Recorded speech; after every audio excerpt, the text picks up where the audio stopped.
everyone. Um, so today, Decolonizing the Academy, the Grassroots as Sites of Alternative Knowledge. Quite a dry title. It was actually drier before that because it was about alternative epistemologies. So Maxwell said to me, I think you might need to kind of revise that. So, so I thought, okay, I will probably, I was thinking when I was preparing this that I would treat you as I treat my own students. So when I teach critical theory, or when I used to teach critical theory at MMU, ManMet, I used to always, rather than lecture my students around these sort of complex theories, it's much more interesting and actually easier to comprehend if we look at your knowledge and we kind of co-learn some of the theory and explore and discover the theory together. So that's what we're going to do today. So the abstract for this talk or this discussion is basically the context of The Roads Must Fall and Why Is My Professor White, and the whole kind of decolonizing the academy. We're going to look at what that actually means, because I'm not entirely sure that everybody means the same thing when they use that term. We're going to look at the real world implications of this ambition, and we're actually going to examine how that differs to decolonializing the academy, because people conflate the two, but they're actually two different things. So we're going to get into that today. So we're going to use the format of a discussion. So as I'm going to be really interested in your thoughts, and I'm not going to necessarily see you put your hands up when you do that hands up feature, just jump in, but if you could just say your name and where you're from and what you're studying as a very brief introduction, and then jump in with your thoughts or questions. And I think that would be a good way of us conducting the discussion. So at the end of this, I'm hoping that we can begin to come, I'm just moving us all out the way, come to a sort of strategic action plan. And what I mean by that is some ideas of how you will be able to take some of this knowledge forward into your own activism and in your own settings. So we're not going to come up with a full detailed action plan because that's just not possible in 40 minutes. But if we can begin to have the seeds of thoughts and ideas that you can then apply in your settings, then I'll be really, really happy about that. So let's move on to the meat. So I'm going to try to get us to explore two really important words, which kind of leads to the conversation we just had before about why some of these papers and books are so difficult to understand. Well, the reason why they're so difficult to understand is because they're complex. So what we're going to do, we're just going to unpack some of that together as a group. So epistemology. Epistemology is a fancy word for the study of knowledge. That's all it means. And I say that's all it means, but if you can see on the slide, if we borrow from Stuart Hall's Circuit of Culture, which I think is a really useful template to use, where Stuart Hall was talking about how culture is produced and who owns it, how is it represented, how is it regulated, how is it consumed, whose identity is produced through culture. When you look at those questions, you can actually apply that to knowledge. So if we're looking at the study of knowledge, let's apply these questions. How is knowledge represented? How is knowledge produced? How is knowledge consumed? And how is knowledge regulated? And how is identity communicated through knowledge? So let's just open it up. How is knowledge produced? Any ideas? What do you think? I'm only interested in your opinions and considered ideas, so there aren't really any right or wrongs. it's just a discussion. So I'm opening the floor to trying to get some sense of how you think knowledge is produced. So if someone wants to make a contribution, should they message on the chat first and then unmute, or how would you like to? Just unmute and say your name and where you're from and where you're studying. Okay, cool. Yeah. I'm happy to kickstart off. So I'm Maxwell, Imperial College, and I study civil engineering. One way knowledge would be produced would be through literature, so books, journals, so written media. Okay. Any other ideas? Please don't be shy. We can't learn if we're shy. Hey, I'm Akshat. I'm from India, living in Dubai. I study medicine at Imperial, and knowledge is also produced through like experience and word of mouth. Yeah. Okay. So far, knowledge is produced through experience and word of mouth, but also through literature and media. So I'm just going to say, in terms of the literature and media, let's put that as representation, because that's the next stage of knowledge. And in terms of experience, let's put that in terms of identity, shall we? Because if we're talking about your lived experience, then how you perceive that experience and how you harvest that knowledge of your personal experience has to come maybe through a prism of your identity. So shall we? Okay. So how else is knowledge produced? Hi, my name is Osama. I'm a second year medic from Manchester. Knowledge could be produced by feedback, I guess, and from trying something and then seeing what the response is. Like if you going back ancestrally, if you go fishing in a certain spot and you don't catch any fish, then you adjust and go to a different place. Okay. So that almost sort of overlaps with experience, doesn't it? Because you're talking about learning from experience. So there is a branch of epistemology or epistemological thinking called phenomenology. So the thinker Merleau-Ponty. Before I do that, I've uploaded, everybody who's sort of just joined us, I've uploaded 2 documents for you to download from the chat. One document is the presentation for you to read through later on. And then the other document is further reading, where I will be going into, or have gone into, sort of more theoretical applications of the knowledge that we're going to be talking about. And we're also going to be talking about ontology, and also my biographies there as well. So if any of you are sort of wondering who is this guy, then you can sort of read that document and see who I am. So in terms of theory, phenomenology, Merleau-Ponty, he talks about discovering who you are and the knowledge of who you are through your lived experiences as you live them. So that is another framework that can be applied here. There are lots of others, but I'm just hoping we can maybe come up with some of our own. So how is knowledge consumed then?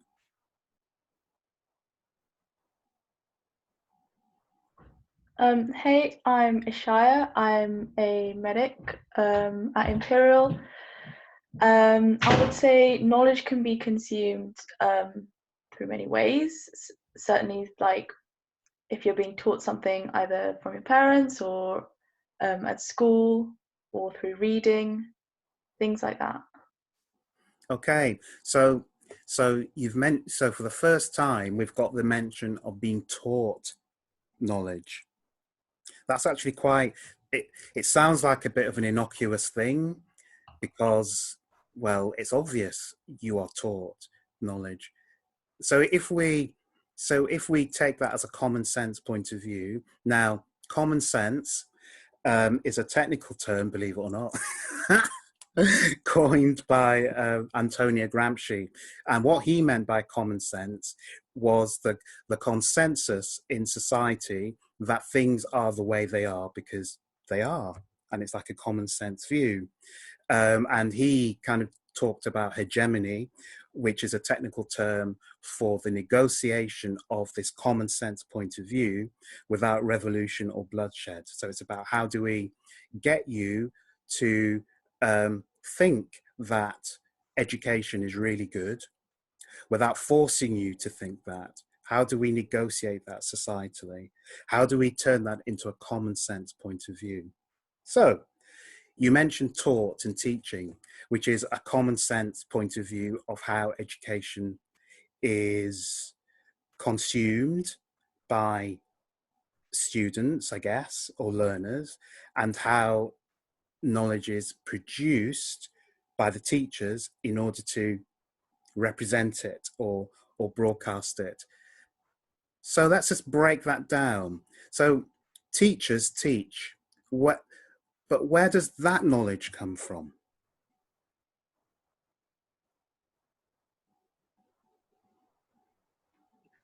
I'd say like historical accounts of kind of experiences.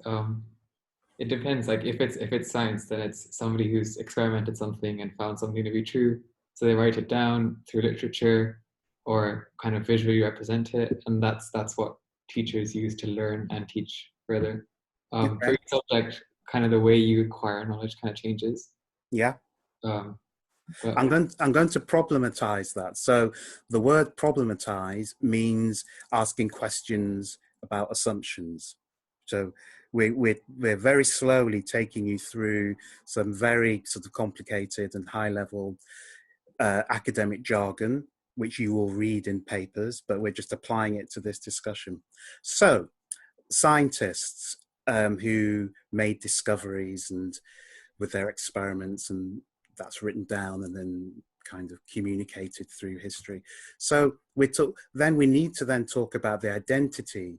Who then comes up with the knowledge? So if we talk about scientists, let's just use science, and I'm not a scientist, but so you'll have to kind of bear with my ignorance.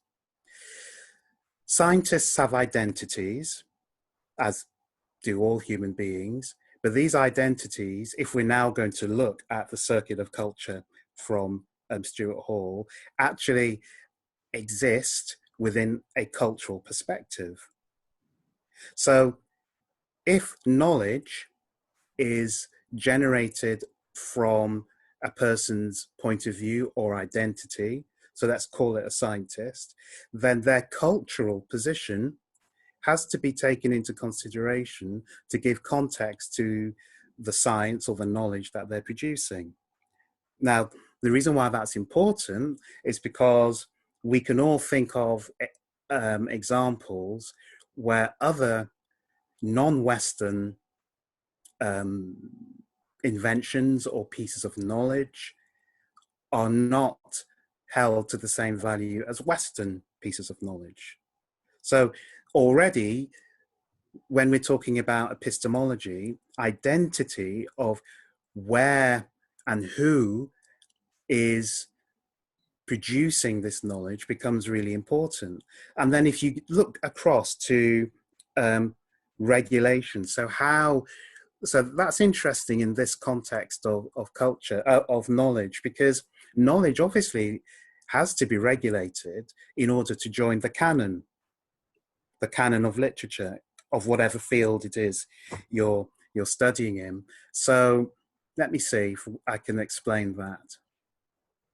If your field is dominated by European thinkers, and the European thinkers come from a certain European culture, and I'm thinking more in terms of philosophical culture, then the knowledge that produces is by its very nature going to be exclusionary, isn't it?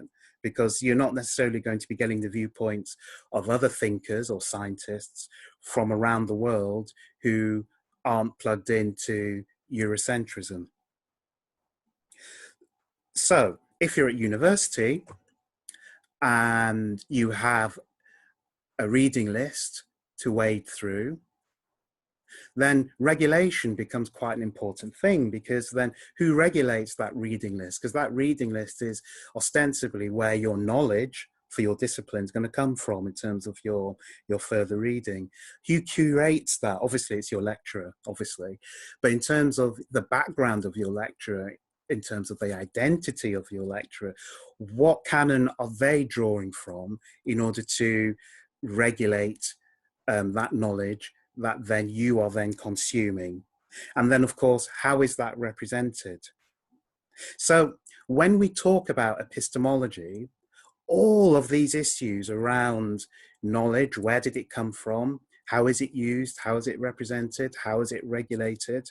What does that knowledge say about the identity of the people either producing the knowledge or representing the knowledge? All of that is wrapped up in the term epistemology. So hopefully I've kind of given you a taste of the complexity of that word, which is why when critical theorists use epistemology, it's a shorthand for all of that discussion, because they'll have to write a paper about all of that discussion before saying what they really want to say. So we're just going to go through a similar process with another word, ontology. So ontology is the study of being, the theory of being, consciousness. So you will have heard about thinkers like Immanuel Kant and Friedrich Hegel, amongst other people, who were very interested in what are called metaphysics. And so the study of metaphysics is about, who am I? And who are you? And what is the difference between you and me? In fact, it's even more basic than that. It's about what is the nature of reality. So there are a few theories, well, quite a few theories, which we're not really going to go through because that's in your further reading. But before I add anything else to this, let's have a similar discussion around ontology.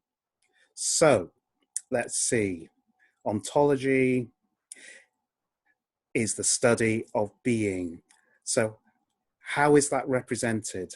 This is actually a harder chart to apply, but it does work, but it requires us to think a little bit more deeply. How is that applied in terms of representation? How do we represent our being? Hey, I'm Manu. I'm also a second year medic at Imperial, and I don't know if this is right for this one, but I was thinking, like, when you say represented, you can also talk about books, TV, all of that, like media, but maybe more in terms of like societal norms. So that's where we like understand that, like, who am I? Who is that person? Like, just based off what everyone else is doing, rather than actually being taught something. Fantastic. So I suppose I am going to have to weave in theory as we go along, because it's just coming to me. So Judith Butler, who is a philosopher in queer studies and gender studies, but who also critiques Freud and Althusser, amongst other people, she would say that so the word subject, so when in research, and it might be a different meaning in the natural sciences, but in the social sciences and in philosophy, when we talk about a subject, that's an interesting word. We mean a person that we're writing about. The subject said this, the subject said that, or felt that. But where the word comes from is quite interesting, because the subject means someone who is subjected. That's where it comes from. Now, to subject means actually to dominate. So when we're talking about a subject, we're actually talking about an entity that is somehow dominated by power. And that process of being dominated or shaped by power is called subjectivation. Now, the reason why that's interesting is because Judith Butler, in her Psychic Life of Power, she talks about how, as an individual, we are hailed by societal norms. So she calls societal norms power with a big P. And power brings us into existence. So we become aware of our who we are and who we are in relation to society, and most importantly, societal expectations of us. Then she says that we internalize those societal expectations, and then we internalize it to such a degree that we own it as though it's ours. We are no longer aware that it's societal. We think it's ours. And we have power, but now with a small p. And we then exert our small p power onto other people. And she says that not only do we come into being as social beings through power with a big P, but the fact that we own power with a small p, because we've taken it on board, we then alter the big P, the big power, societal power. So we're sort of made by power, but we're making power at the same time. Does that make sense? So she's really talking about how do we become subject to power? How are we subjectivated? And she says we take on societal mores and expectations, we own it, we forget that it's society's, and we con ourselves into thinking it's my idea. Of course I'm meant to be this, because I am, it's me, it's my idea. And then I start judging you guys for not ascribing to those standards that I've made up, not realizing that really I'm just kind of mimicking or parroting societal expectations. So that is really interesting if we kind of open that up to the study of being. So Kant and Hegel. So in the further reading that I've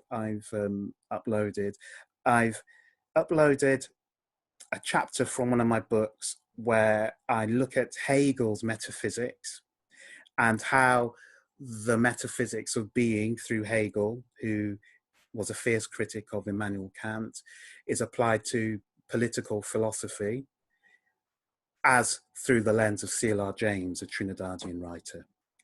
Now, if we look at Hegel and Kant, and even if we go back to Plato and his theory of forms and Plato's cave, what we're talking about is,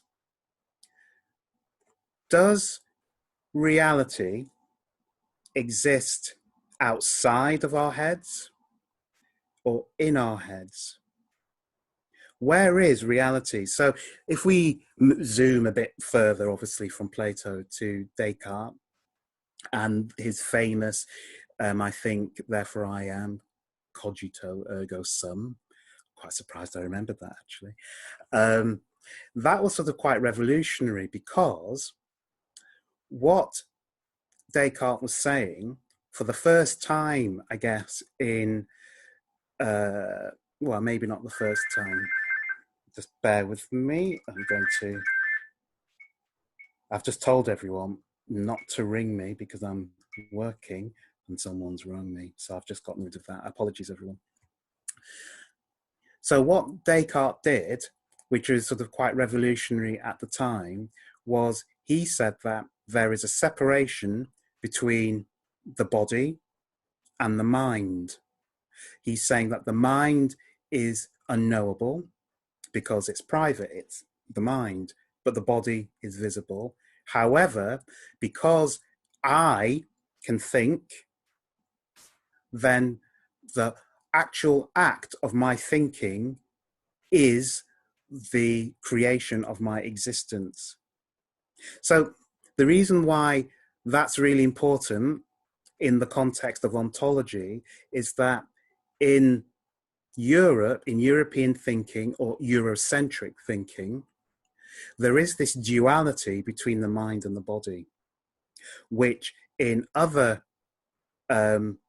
societies, the mind and the body are kind of considered the same, or the same thing, two sides of the same coin, rather than two separate entities.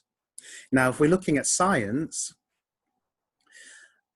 that has kind of a profound implication for how we view science, how we view medicine, how we view the mind. So if we're looking at the science of the mind, psychology. So already we're now looking at a culture, a Eurocentric culture, that has shaped the meaning of what reality is. So if we now take in and roll up Plato with Descartes, with Kant and Hegel, and we look at the whole thing, metaphysics, where they're saying that reality is somehow beyond what we see, beyond our five senses.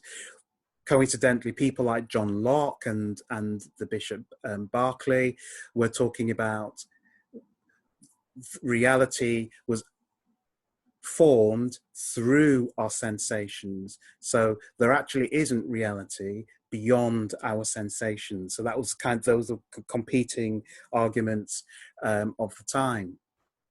And the interesting has become more of a talk than I imagined. So I do apologize. I will open open the floor in a minute. No worries.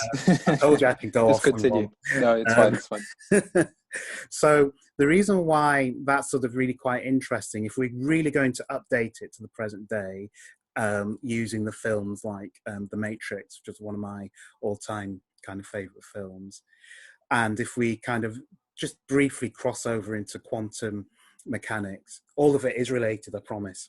So in quantum mechanics, the latest sort of theory is that there's like a 2D representation of reality, which is then projected across the external limits of a black hole into the universe, as to be cast as a 3D, as our 3D reality.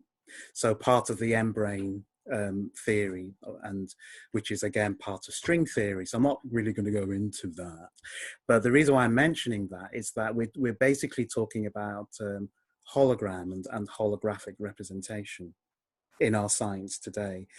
So in metaphysics, if we go back 300 years ago, when we're talking about Immanuel Kant or Bishop Berkeley and even John Hume and Locke, David Hume and John Locke, we are even then beginning to talk about the nature of reality in terms of, does it exist out there or does it exist in here? So, and if it exists through our senses, are we then talking about holographic representations of what we think reality is? And if we are those holograms representing a reality that we just can't touch because we're trapped in our holographic representation, or is reality those holograms? Right. Now, the reason why that's important, and all of that is wrapped up in that word ontology, is because if you view people as being fragmented in terms of mind and body, as your really basic point of view, your worldview, then I guess how you treat people is going to be sort of quite important. So if we then go to the Enlightenment and just a bit past the Enlightenment, and we're looking at the early years of libertarianism, and we're talking about, so libertarianism was a movement, a philosophical movement that came out of, I guess, the kind of feudal era of the kings, monarchy, and the divine right to rule. So libertarianism sort of came about by saying, well, look, you don't, as a king or queen, you don't have the divine right to rule over me because I'm an individual with a God-given right of freedom and liberty. And now what's interesting about that pronouncement is that we're kind of beginning to talk about human rights and what defines us as an individual. And just a little bit prior to that movement, you had the seminal human rights debate in Valladolid between Sepulveda and Las Casas, who were Spanish thinkers who were debating whether the Native Amerindians of the Americas were human enough to be spared slavery or not.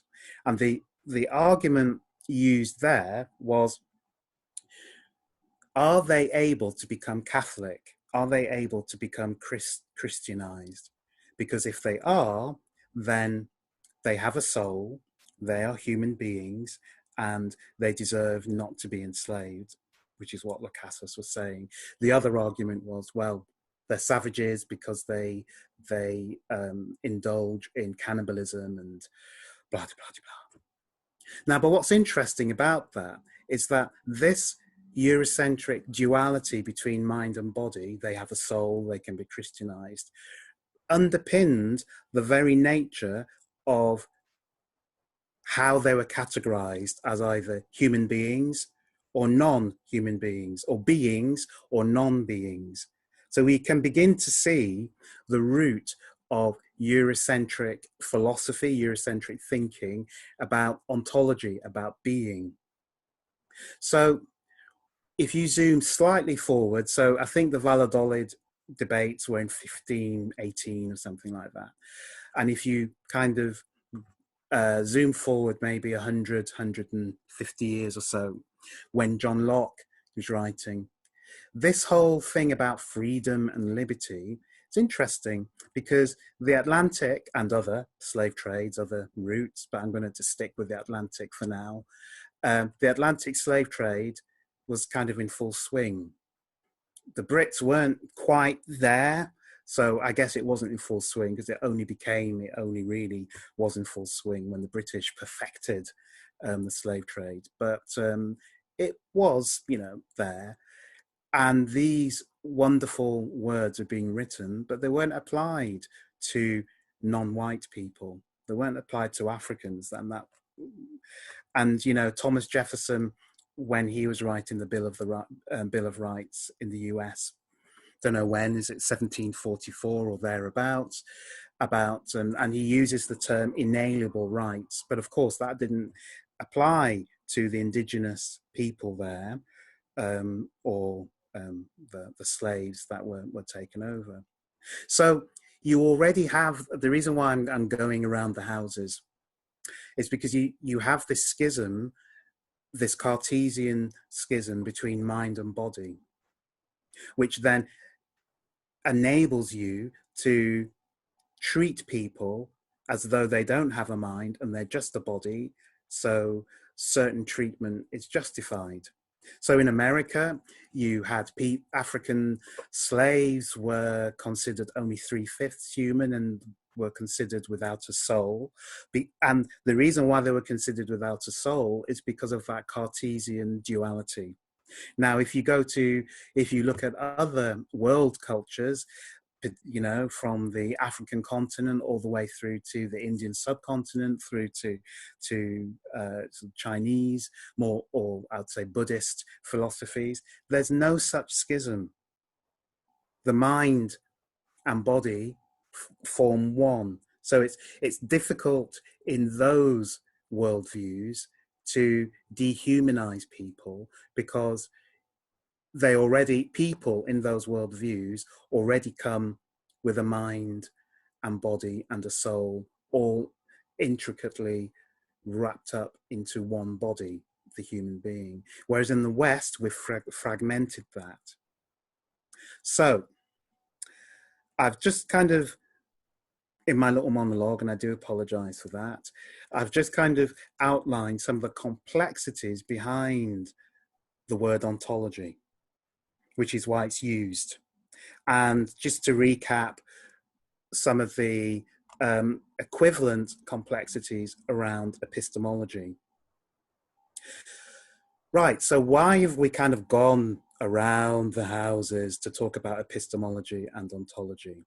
The reason is colonization. So we're kind of getting to the nub of it now. So we're just going to watch a very short video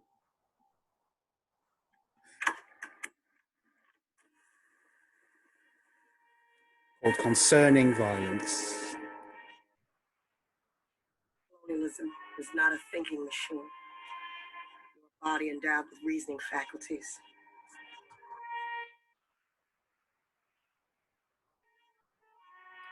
It is violence in its natural state, and it will only yield when confronted with greater violence.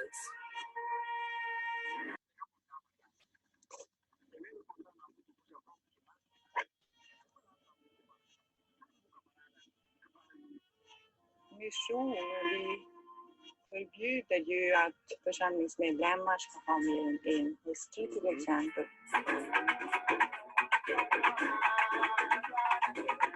This is my home. And this is where I intend to die.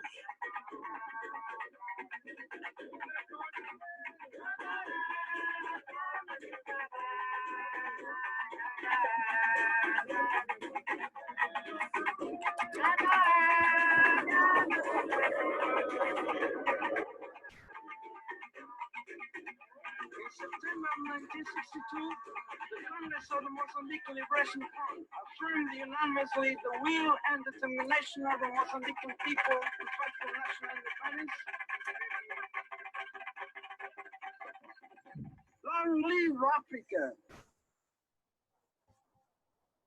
Right, so I'm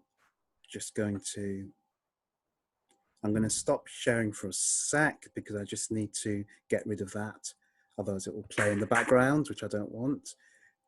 And find you all again and reshare.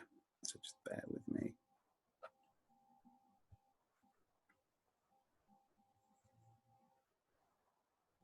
I am sharing. That's not what I want to share. So, I see what I've done. A technical hitch, but I will get it back. Clicking off that video, I've clicked off the presentation. But so the reason why I played you that is, so I'm going to just chat whilst I try and solve this. Right, I've solved it. Now I'm getting it shared with you. The reason why I played you that is because The Wretched Earth by Frantz Fanon is an amazing book, and I've given you a link to it from my collection, my Google Drive collection,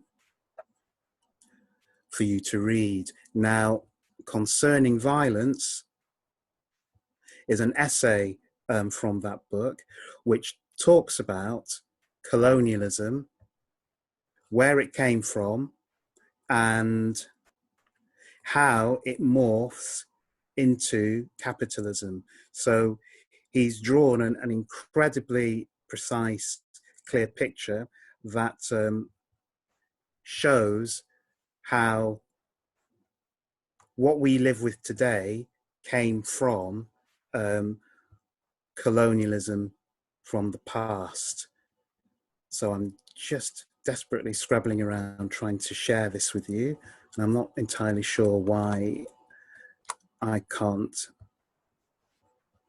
share. When you click share screen, does it come up with the different windows?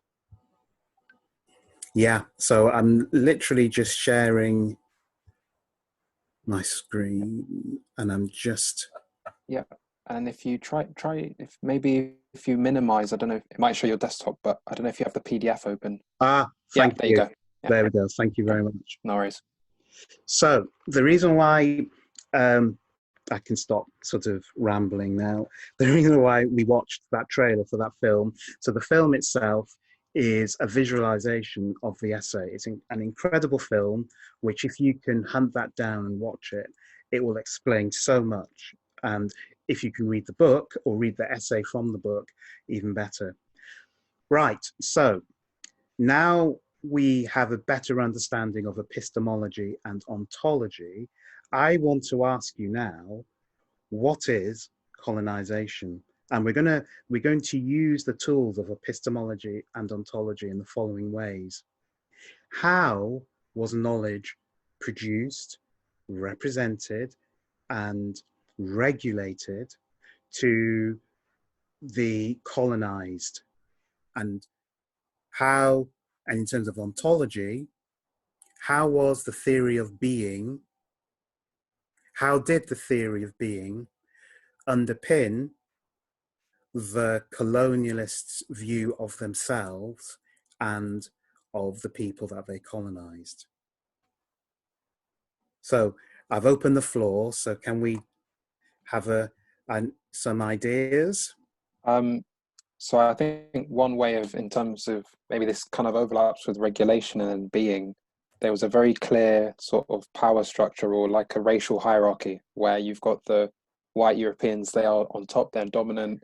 You'll see that they're in the higher positions in government, and then lower down, then you might have maybe one or two of the ethnic race of the colony, maybe given like a few select positions, but the masses were either poor, suppressed. Censorship, maybe another way as well, limiting what you can tell the masses, and propaganda as well, to sort of reinforce the idea that the colonizer is dominant and the colonized should be subjugated and suppressed. Fantastic. Now, if we just quickly go back to this circuit of culture, this is for ontology, but it's the same for epistemology. We can see those mechanisms of what you've just said, Maxwell, in terms of regulation, representation, the identity, how it's produced and how it's consumed. We can see that in Stuart Hall's circuit of culture. So I think that's the circuit of culture is a really good framework for understanding how knowledge, and of course the theory of being, ontology, is used to form power structures within colonization. Any other ideas? So just reading from the chat as well, we've had one contribution from Osama. So subjecting someone else's epistemology onto your own ontology, subjecting your representation, identity, prism of knowledge, etc., onto other people. Yes, fantastic, absolutely fantastic. Maxwell, I'm going to ask if you can be my eyes and if you can monitor. Yeah, that's fine. Yeah, that's so brilliant. If anyone else, if you're not comfortable, maybe. Yeah, exactly. And put in the chat. Yeah, please do. Put it through the chat, please. Yeah, that's fantastic. So we are talking about a kind of imposition of ideas and an imposition of being as well. So if we're talking about the sort of European, Eurocentric, because it's not just European, but it is Eurocentric, sort of way of being, where colonization is about civilizing. That's what it's about. It's about civilizing the people who are being dominated. So the people are not actual people or beings until they have become civilized through the colonization process. And at that point, they become beings, they become civilized, but they're not full beings because they still don't share the status of the colonizers. So that's an important point to kind of keep in mind. And then if we look at decolonial thinkers like Grossfogel and Annabelle. So I've given you an introduction to Walter Mignolo and Annie Bell Quijano in my further reading notes. They were sort of the architects of the decolonial movement. So you'll be able to read about what they were saying and how they came about. So they basically said that when we talk about the Enlightenment, which was when Europe sort of became Europe intellectually. So Europe had two births. It had the coming together and the forming of nation states after the 30 Years' War and all of that, and the other wars. And that came together, I think it was 1614 in the Treaty of Westphalia. So you guys can Google that and get more accurate years than me. But I think it was that. And the Treaty of Westphalia was the time when the different nation states, but they weren't actually nation states, they were sort of regions that were part of the Holy Roman Empire and that were part of different empires, came together and actually drew their borders for the first time. And once they drew their borders and formed this treaty in Westphalia, Europe as an idea actually was born, because Europe became a collection of nation states that wasn't quite what we have today, but was sort of quite near, was sort of on the way to that. So that was the first birth of Europe in terms of its consciousness as a, because don't forget, before that, with all the different empires, so of course you had Rome, which obviously subjected Europe to its empire.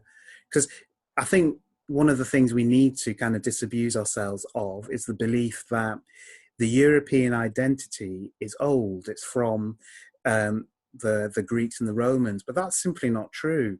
Europe as a concept didn't really exist until more or less the 17th century. Prior to that, you just had lots of warring ethnic groups or tribes that were fighting for supremacy. So once the different tribes of Europe came together and sacked Rome and Rome fell, Rome then had to assert its power, not necessarily as an empire, but through its religion, through, wasn't the Caesar, but the power of the Caesar got transferred into the Pope. And then you had the Holy Roman Empire, which then unified people. But it wasn't Europe, it was still Roman. So I think what I'm trying to say is that this feeling, this European identity that went out and colonized the world, actually is a quite recent phenomenon, which came about through the coming together of nation states, through the Treaty of Westphalia, and then intellectually it came through the Enlightenment. So prior to the Enlightenment, you had the sacking of Rome, and then all the way from the sacking of Rome to the Enlightenment, that we normally call that the Dark Ages, the medieval era, the Dark Ages. And what's interesting about the Dark Ages, I am going off piste a little bit, but it is sort of related, is that during that time, from the Roman Empire through to the Enlightenment, the Ottoman Empire and sort of Arabic scholarship was actually really important for shaping the world. So we call it in Europe the Dark Ages because it was dark in Europe, but it wasn't dark in other parts of the world, in North Africa where the universities were, and in the Middle East, and even in the Far East where, you know, you sort of had all of these amazing scholars, but it was dark in Europe. And the reason why I kind of mentioned that is because there's a term called, let's see if I can remember it. I can't remember the Latin for it, but in English, it's the translation of study. It will come to me. But the translation of study was where what we now call the European canon of knowledge actually came from, you know, the Islamic world and other cosmologies. And then we translated that into Greek through sort of Greek knowledge, and then obviously transmitted that into Rome, and then later on into sort of our Enlightenment thoughts. But what's interesting is that other knowledge isn't recognized or isn't acknowledged in the forming of European epistemology. So another technical term for this, because this now touches on whiteness and what whiteness actually means. Right. So you are getting a lot of theory now. This is quite interesting. It's just me talking and rambling on forever. So whiteness, white supremacy. Oh, in fact, I'll go even further back. So you have prejudice, which is just bigotry, personal bigotry. But if you add prejudice to power in terms of the institutions, and let's say it's kind of racial prejudice, then you kind of have structural racism. But if you then add history to that institutional power, so what we're saying is, yes, but it's always been like this because institutions from way back, and the propaganda and the lies of, oh yes, the Roman Empire was all white, and when the Romans were here, in the UK, it was just all white, when we actually know it was multicultural, and we know that there wasn't a concept of whiteness either in ancient Greece or for the Romans. We know for a fact that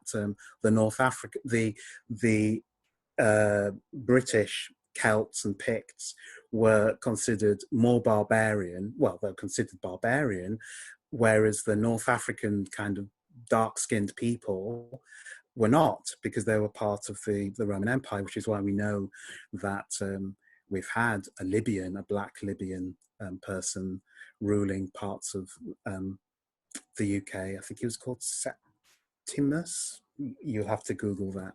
So what I'm trying to say is the concept of race didn't really come into the modern understanding of race until much, much, much later. And I guess looping back, only came into being when you were able to separate the mind and the body. So you were able to kind of just treat people as objects because they didn't have souls. They kind of had minds, but not souls. So they weren't considered really human beings. Yet, in order to get to that stage of being superior, they had to, the people of that time, the thinkers of that time, had to learn the knowledge and had to absorb the epistemology of other cultures from around the world historically. But not acknowledging that, the technical term is called disavowal. Disavowing, and it's a disavowal, where they are denying the existence of those other knowledges that influenced and formed their knowledge. Now, the reason why that's important is because white supremacy, whiteness needs blackness in order to exist. Without blackness, there is no whiteness. So if we take it all the way back to when whiteness was actually located in race, in order to justify the economic exploitation of the slaves, African slaves, and I am talking about the transatlantic slave route, and I am aware that there are many others like the Pacific and others, which I know less about, in order to justify the industrial scale, because you see, before slavery, it's okay, so many theories upon theories. So I'm hoping you're kind of following me, because I'm doing my best to kind of unravel these kind of Russian doll theories within theories. So people say, well, there's always slavery. There's always been slavery. So what's the difference between transatlantic African chattel slavery and, say, the slavery in ancient Greece or the Romans? But you see, this is where I answer them back. There's always been transport. So in transport, human beings have always wanted to get to A to B. But the question is, how do they do that? And the how is so important because if you think about it in transport, how humans have traveled from A to B has defined whole eras and epochs. So from the era of mass migration out of Africa on foot, to the era of discovering the wheel, to the era of discovering maritime travel, to the era of discovering the railways and obviously aeroplanes. Each mode of transport has defined an era, and each mode of transport has with it ethical considerations. So the most obvious ethical consideration today is air travel and obviously environmentalism, environmental issues and pollution. But of course, you know, cars and roads and pollution. So if we look at slavery, taking the model of transportation, we can see that slavery has existed, but it has existed in different modes in different periods. So in the same way that it would be ridiculous to say flying to the moon is just like walking, because they are both modes of transportation, but they're not really comparable. We then have to think about the different types of slavery. So what makes transatlantic slavery special and unique to the other types of slavery is that in other cultures that enslaved, there wasn't this duality between mind and body. So the slave was still a human being and still had certain rights. So in some cultures, slaves could still ascend in society and occupy positions of power. Slaves could become free. All sorts of things, depending on the culture that slavery came from. Slaves were sometimes prisoners of war, but they always had rights and they always were regarded as human beings, but under some sort of contract. But what makes African chattel slavery so different was, for the first time in human history, in order to justify the industrial scale needed to kickstart European economies, because don't forget, it was about how do you pick the cotton or extract the sugarcane at the lowest cost possible to gain the highest, the kind of highest profit.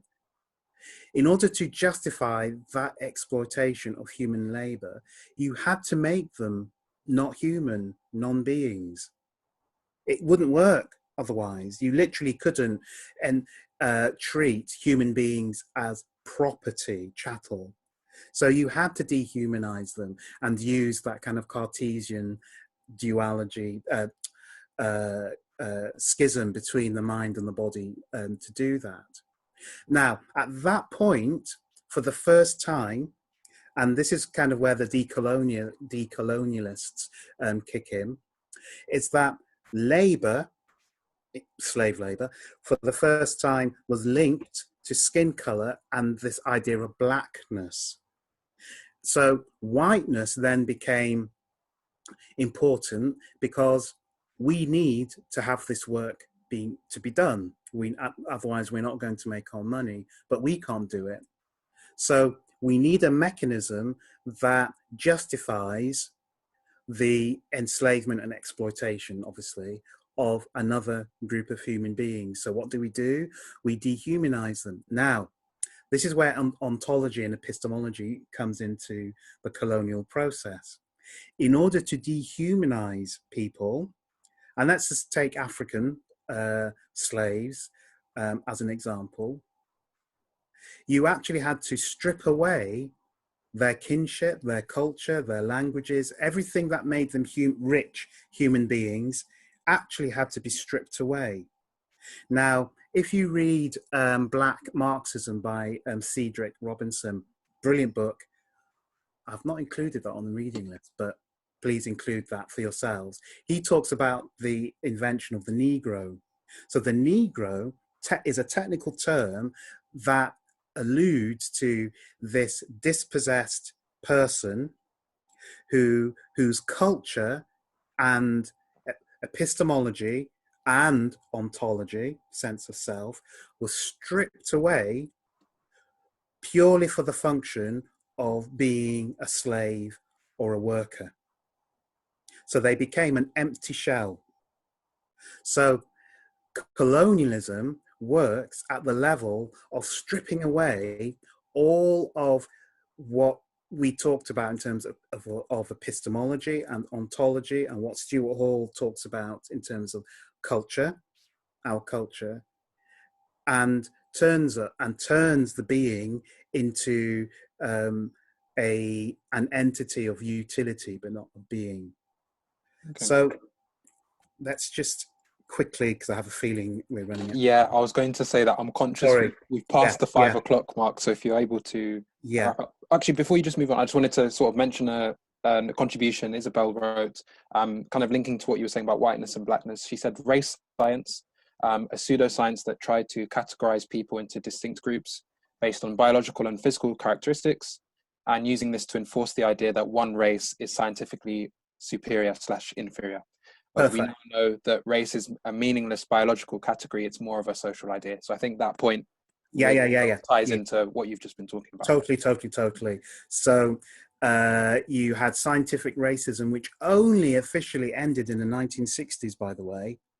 As late as that, within people's lifetimes, well, not your lifetimes, but well, actually not my lifetime either, I can say, but only just, but ended within living memory, I should say. So obviously that came from polygenism, was it Isabel? Described in terms of the category of different races. So you had the black man, the white man, and the yellow man, actually. So I will send you a link to a talk I did on the conversation in a podcast called Mythbusters, where I talk about polygenism and its influence today around today's thinking. Again, I should have really put that in the reading list, but I didn't remember. Fine. Yeah, you can send that after. That's brilliant. Just didn't remember I did that until just now. Right, okay. So we're going to rush through this. Okay, because we are running out of time. Right. Before we get on to education and grassroots, I will have to do a little bit of a talk, and then we can have a Q&A at the end of that, I guess. Right. So decoloniality. So colonization is about the imposition of ontology and epistemology onto a colonized set of people. Okay, so within that, we actually have to assume, because it is correct, that the people themselves, the colonized people, had their own ontologies and epistemologies, their own cosmologies, their own creation stories, and their own kind of visions of how the universe and their place in the universe stands, and they have their own stories. Okay, so colonization is about displacing their stories with the Western story of being and knowledge. Right, so that's colonization. So decolonization is about trying to get back to pre-colonial epistemologies and ontologies. Now, decoloniality, so this is important, so in terms of trying to explain the difference between the two. So coloniality comes from Annabelle Quijano, that's in the reading list. He talks about the coloniality of power. So what he's saying is that if you can understand how colonialism happened and all the mechanisms that we've spoken about and I've kind of prattled on about, and the mechanisms that you've seen alluded to in the Frantz Fanon film, and extract that from the colony itself and apply that to how power is manifested and used in general in society.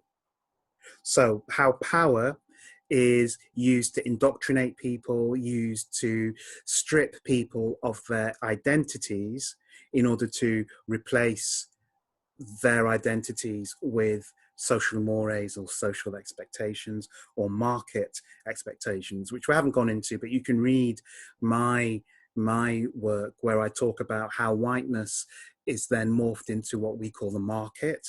But you can read about that because I don't have any time to talk about that. So coloniality of power is about structures, not about colonies or about colonizers or the colonized. That's colonization. Coloniality is about power. So the same power that was used to colonize people is the same power that's being used to set up structures within society.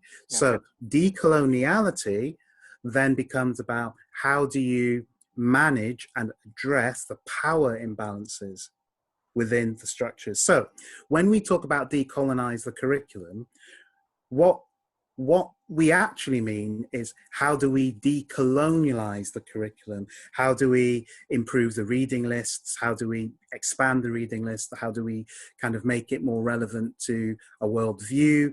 So a worldview, great. Another technical term, connected histories by Gaminda Bambra, who talks about how it's actually all of the world histories interconnect to form modernity. Modernity didn't just sort of happen in Europe spontaneously. It happened through all of that kind of epistemological exchange that made Europe Europe. So we need to kind of connect each other's histories. So when we talk about decolonizing the curriculum, that's really what people are talking about. How do we look at the curriculum? How do we get more black professors? Well, as my professor white, but what we're not talking about is how do we scrap the curriculum and rebuild it on the terms of pre-colonial epistemologies, and no one's talking about that. That's really hard to do. So that's kind of the really sort of important sort of distinction between decoloniality. So of course and decolonization. So there's coloniality of power. There's also coloniality of being. So we're actually being colonized, to kind of borrow that phrase from colonization, into being, in neoliberal terms, market actors, market subjects, rather than social subjects. But we don't have time. So you'll either have to read my work or invite me on again to kind of talk about that, but we don't have time to do that. So the reason why I mentioned grassroots is that if we then think about our local communities that come from all around the world, traditionally, what are the knowledges and practices that we can amplify from our local communities that can help us resist this whiteness or marketization or coloniality of being? So there's one paper, really briefly talk to you about this one paper that is in the reading list. I was part of a group campaigning to save a local heritage centre, which got closed down and sold off in the end. But the process was quite interesting because the community was saying, we have solutions to our own challenges. Why are you as a university sort of trying to talk down to us to say that we can help you with this when we didn't ask you for that help? Actually, you're not listening to us. We're saying the help we need is resources, blah, blah, blah, but what you're giving us is not actually relevant. So this kind of like clash of kind of epistemological starting points between the community and the university. The community knowledge that came out of this was about cooperative economics. The communities were saying, right, we need to club together and see not only how we can raise money to buy the centre, but how we can look at our economies, boosting trade within our communities. And one of the models, two models came out of that. One model was looking at how knowledge was transmitted from elders through to young people in terms of intergenerational kind of knowledge holding. And the other one was the partner system, which came from the Caribbean, which is a system of community borrowing. So the community actually formed its own models of knowledge, epistemology, that it wanted to apply to help itself. But those models weren't recognized as knowledge by the university. So the paper, which I've, so in the further reading list, I've included links to all the reading materials so that you can get them, read them for free. So in that particular paper, you'll kind of see how the epistemologies between grassroots communities and the universities. So the universities very much represent a kind of colonial presence in a community. And if not colonial, there is a definite coloniality of power in terms of how universities affect their local communities. And grassroots communities can be thought of in terms of the colonized, in terms of their cosmologies and epistemologies, which they're fighting to keep hold of, but are being disrupted by the location and placement of universities in those communities. Without going into it, people literally do get displaced in terms of their homes when universities are built. So there's this whole thing around cap and gown, where you've got the cap of the communities and gown of the university, but they never meet, even though the university could just be literally 1 yard away from the communities. There's this psychic barrier.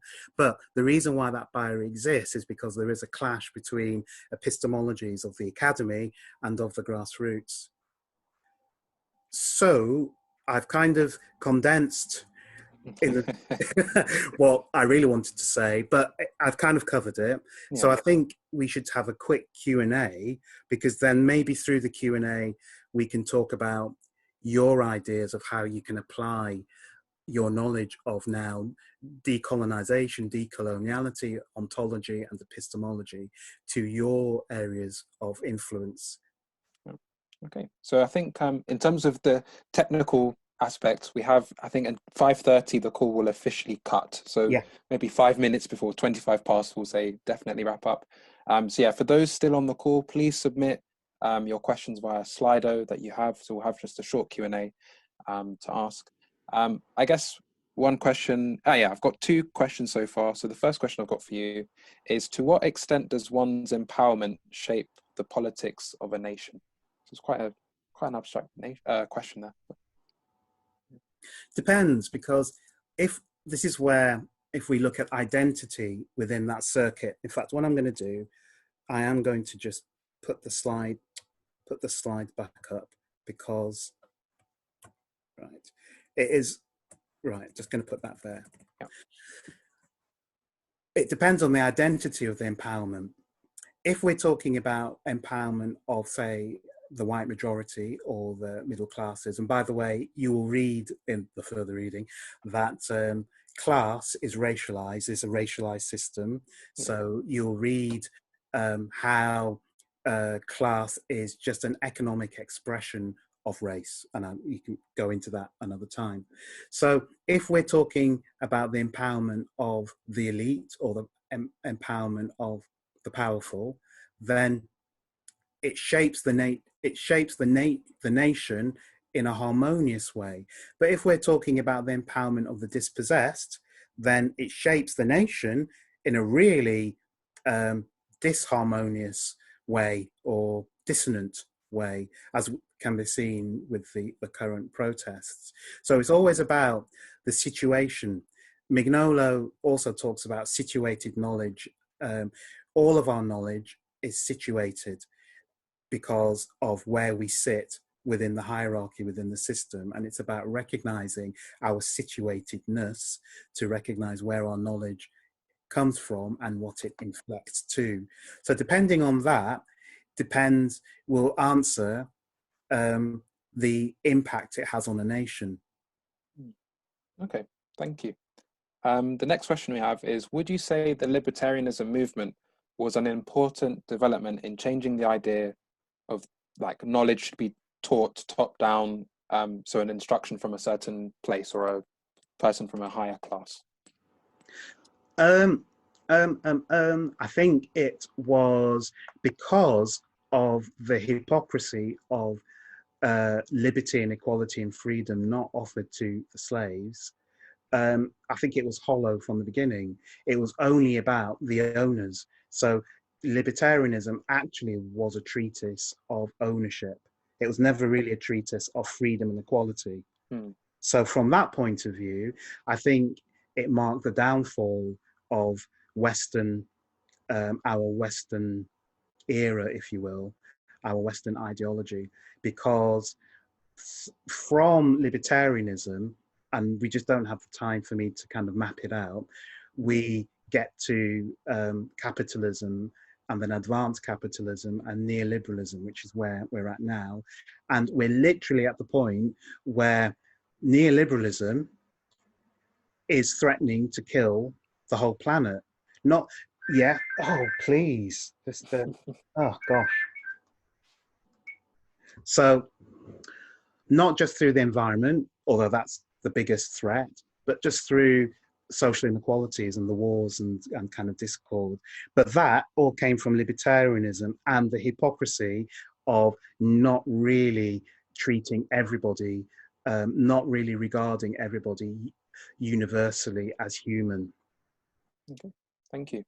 The next question I've got, how can we as students be involved in decolonizing our education system?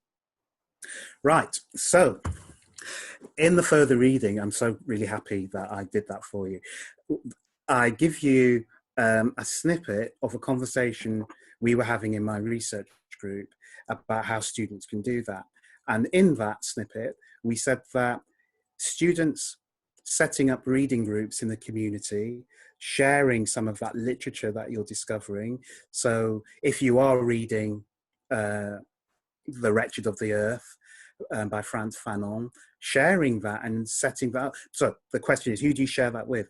You have in the UK, I can't talk internationally, you have supplementary schools. Supplementary schools are community-led organizations that are education focused. So they're mainly set up by parents, and the parents kind of teach. Now, they were set up, and I'm going to talk now from an African and Caribbean perspective, but actually it's the same across all of the BAME acronym. For those of you who aren't in the UK, British, Asian and minority ethnic, it was set up, supplementary schools were set up to make sure that those communities got the heritage learning that was being missed out in mainstream education. So the supplementary movement has always been a radical movement because of its political stance of saying, no, the history you're teaching in school is curated and not curated to our benefit. So since you're not going to teach that history, we're going to teach it. And it traditionally, Saturdays, the supplementary schools traditionally are taught on Saturdays, and they're called Saturday schools. So as students, if you were to set up reading groups and discussion groups and reached out to supplementary schools in your area, and they tend to work with younger people, obviously, than yourselves, but who are still kind of not a million miles away from your ages. So supplementary schools obviously can work with children, but can work with people going into doing their A-levels. So you could then lead discussion groups based on your knowledge with these supplementary schools, which are already made sites of political resistance in the community. Apologies for those people overseas who don't have supplementary schools. I'm working in Brazil and helping them set up their version of supplementary schools with some of the indigenous peoples in the Amazon. I'm visiting professor at the Federal University of the Amazon, UFAM, and we're working with indigenous people to recapture, nurture, and really use their pre-colonial knowledges for their empowerment. But that's a whole nother story. So that's what you can do. Use your learning and share your learning with the wider community. Is there any opportunity for us within our university systems to sort of change the curriculum that way as well? Or what advice would you give for that? Right. So the advice I would give you all is read your handbooks. You all will have handbooks for your courses as students. you need to learn the business of higher education. It's a business. You are consumers. So you need to know why the curriculum is the way it is. And I'm going to just tell you very, very quickly why it is. We do have the Teaching Excellence Framework, the TEFL, that's coming into being, but the blue ribboned thing that gets universities their block grants is research.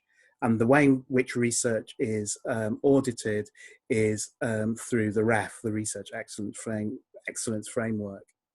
So that comprises three elements. It comprises what the outputs of your lecturers, your tutors are. I think it's two public, doesn't matter, what their outputs are, and then their outputs are judged depending on, whether they're world leading or whatever. Impact of those outputs. So what political impact or community or public impact did the research of your tutors have? And then the third one, which kind of will affect some of you, what is your research environment? How many PhDs do you have in your department? Because that kind of indicates the health of your research environment. Now, the reason why you need to know that is because depending on how well a university does in its audit, depends on how much money it gets for its research in a block grant allocation. The reason why that's important is because universities, they might call them different things, but universities have research centres and research centres are run by professors. And the purpose of having a research centre is to have a cluster, a focus, a research focus that can look good for the REF to gain the university money. Now, depending on the focus of the research centre,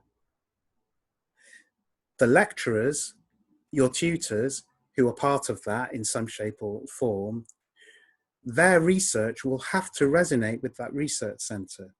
So if their research isn't about, say, social justice and racism, for sake of argument, then that can't really trickle down into their units and programs that you are studying, because it's not aligned to their research centre. Now, if you don't have enough Black professors, I am going to use Black in the sense of African and Caribbean in this particular sense, not just political, then the agendas for those research centres won't change, which means then the programs that are written on the research interests of your lecturers and those units won't change. So that's why you need Black senior academics, otherwise known as professors, to be able to kind of inflect change. When you talk about women, we know that the number of female professors, Black women, it's just minuscule. Out of 20,000, there's maybe 20 or 21.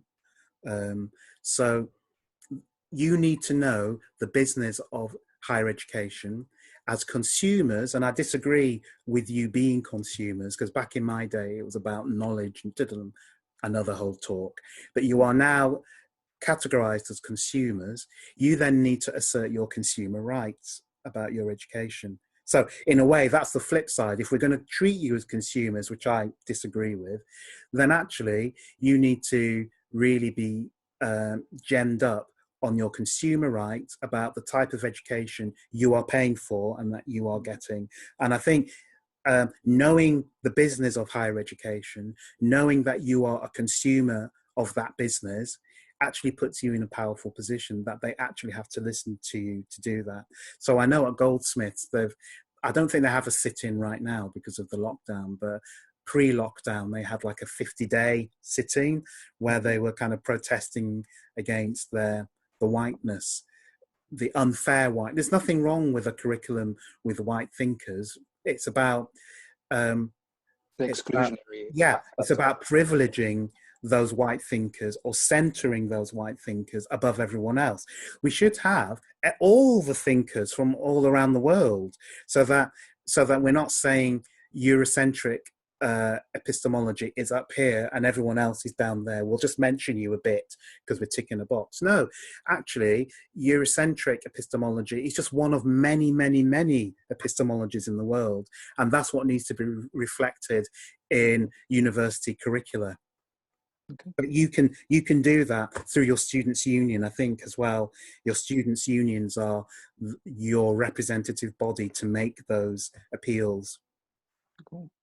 So yeah, just in the interest of time, we had one more question, but we won't. I don't think we'll have time just because I'm conscious of the call. So I'll try and be brief. I'll do my best. Okay, I'll ask then. So was colonialism as discriminatory to other ethnicities as well as Africans? Oh yes. See, I was really brief. Yeah. There you go. but yeah, to fit in all the questions. Yeah, it's not just Africans who have been colonialized. Yeah. So people from the Indian subcontinent had their country partitioned. Yeah.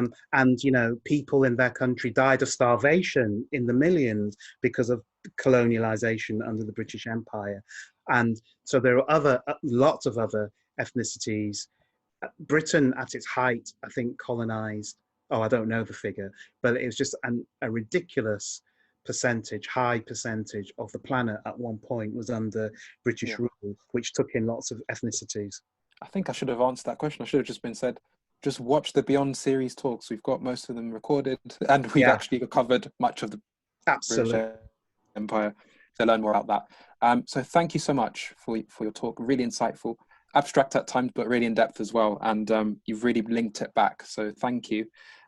Just a reminder for those that are still here, the next talk that we have is tomorrow, our final talk of the series. It was a rescheduled talk for Palestine, and we've got Professor Rashid Khalidi who will be taking that. Just a reminder, we have the two charities that we are also supporting through this series, Show Racism, the Red Card, and the Yemen Emergency Appeal. So please do donate if you can. And lastly, on Slido, we have a live poll where you can describe how you found today's talk in one word. So please do. It's great to receive feedback as well. Sort of collate the results and summarize how everyone's found this talk and the talk series as a whole. So please do take part on that. And once again, a massive thank you, Dr. Ornette, for taking the talk and for being with us today. It was a pleasure. Well, thank you very much. Hopefully you got a taste of how I teach. I do ramble. So often the notes I put up on Moodle for my students are kind of like the bare bones, but you need to come to my classes to get all the interesting kind of detours that I take. So hopefully it wasn't too painful for you. No, overall, very in-depth and insightful as well. And please leave your feedback so we can know how you found it as well. So that's equally as important. Okay, well, take care. See you. Thank you very much. Thank you, everyone. Bye-bye.